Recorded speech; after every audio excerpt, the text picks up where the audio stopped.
And so we began a series of lectures on the impact of disease in the ancient Roman and Chinese empires. Um, you know, one of the things we know, and again, which people don't tell you as a rule, people don't tell you, people don't know, and textbooks, including textbook writers, don't know, is the fact that the Roman Empire and the Chinese Empire are fairly closely linked.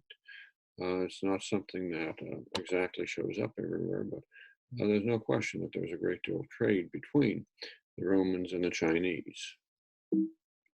The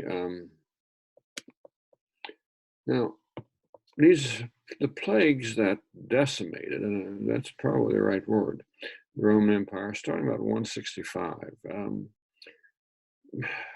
We know that about a quarter to a third of the population of the empire died or became ill, and I mean seriously ill. Um, Probably a quarter died. So the one third is probably, the residue who became ill but didn't die. Certainly, the death rates were high, and we're literally talking about people just lying in the street dead. Um, but we also know that these plagues that began about 165 almost certainly were multiple diseases. So you've got disease one and disease two.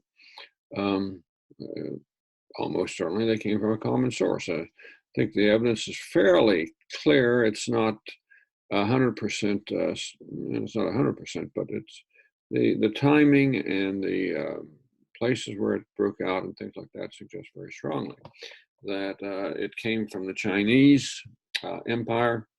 And then, of course, then it's going to be, in a few years, it's going to be contributed back from the Roman Empire to the Chinese Empire. So it's kind of a little merry-go-round of disease.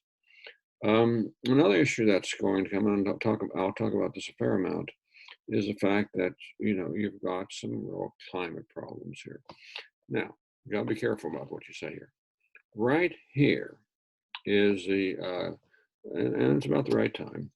Right here is the period of time in which the Romans had the best temperatures. I mean, fairly warm temperatures, good growing conditions. But over the last 2 decades, it appears that what we're looking at are temperatures that go up in Italy and regions around Italy and go down in the northern parts of the empire and up in what's called Germania, up north of the empire, where the Germans live. So you have a cooling north and a warm or maybe even a warming south.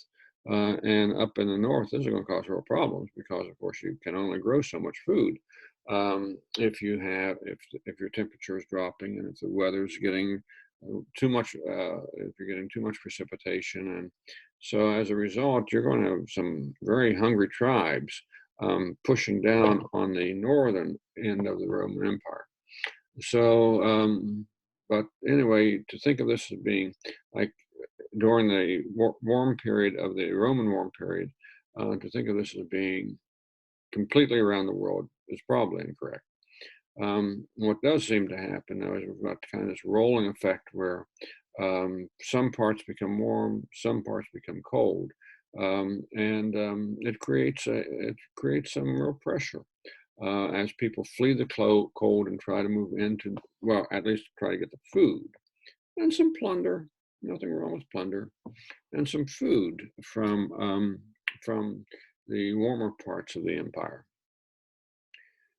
It begins with what are called the Aurelian Plagues. This is Marcus Aurelius, the great Roman Empire, the last of the 5 good emperors, as they're called. Certainly a very thoughtful, very hardworking man. Spends almost his entire emperorship fighting on the northern parts of the of the Roman Empire, fighting up where it's cold. The German tribes are going to press down on him, and at the same time, You've got these plagues coming in. So while Marcus Aurelius would say that you should accept these things and live with them and deal with them, a lot to accept and live and deal with. So anyway, it was not the best of times, believe me. We have this is from the second of the great plagues that hit the Roman Empire during this period of time. And this is the plague of Cyprian or Cyprian. As the strength of the body is dissolved, the bowels dissipate in a flow. A fire that begins the inmost depths burns up into wounds in the throat. The intestines are shaken with continuous vomiting. The eyes are set on fire from the force of the blood. As weakness prevails through the failures and losses of the bodies, the gait is crippled, or the hearing is blocked, or the vision is blinded. You're so sick, you go blind, or you lose your hearing. Can't be quite certain what disease we're talking about here. I think most scholars believe that's either smallpox or measles. The measles is highly infectious. And I think if I had to give a nod to anyone, it would probably be measles, but there's certainly no guarantee on that. And this is Germania. Germania is full of tribes, and here are the Vandals, Saxons, the Lombards and they'll eventually end up in the Lombardia region of Italy, the Frisians, and there are many more tribes in here. And these folks are going to be driven south by the change in the weather, and maybe just by the fact that the Roman Empire looks like a good place to raid, but certainly they're looking for some place to eat. I don't think they had many diners in those days. No 3-star restaurants, and so but they're looking for food. And the end result, therefore, is that this is going to create tremendous pressure here, and then over here along the Rhine River Valley, and it's going to do something it's going to force the Romans to essentially do all they can to put together defenses, and the Roman population, which is already being hit by these plagues, it's really a lot. And the fact that the Roman Empire is going to survive this, albeit in changed form, is kind of remarkable. I think the overall thing here is that as Germans come in from the north, right, macro-parasitism, and as these plagues come in, probably from the east, just a chance that they're coming up the Nile Valley. You can't ignore that, because certainly we know that some of these diseases were present in Central Africa, but it's hard to get from Central Africa into the Roman Empire, but not impossible. What's going to happen is society is going to change. It's going to change quite a bit. The economic structure of the empire is going to change, and it's going to change quite a bit.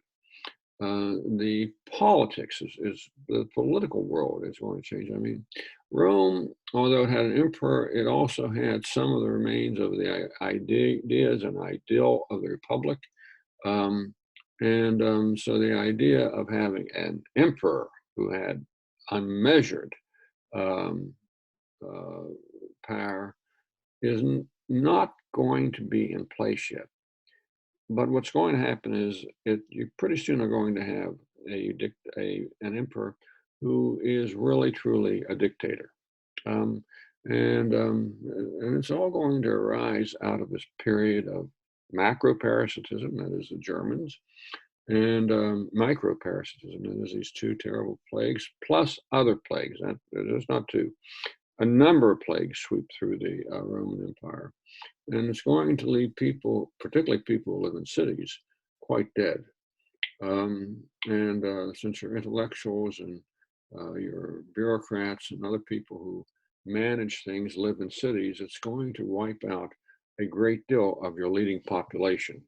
So anyway, everyone out there, take care. I hope that we are all here to look back at these videos 20 years from now. Well, I won't be here, but you know what I mean.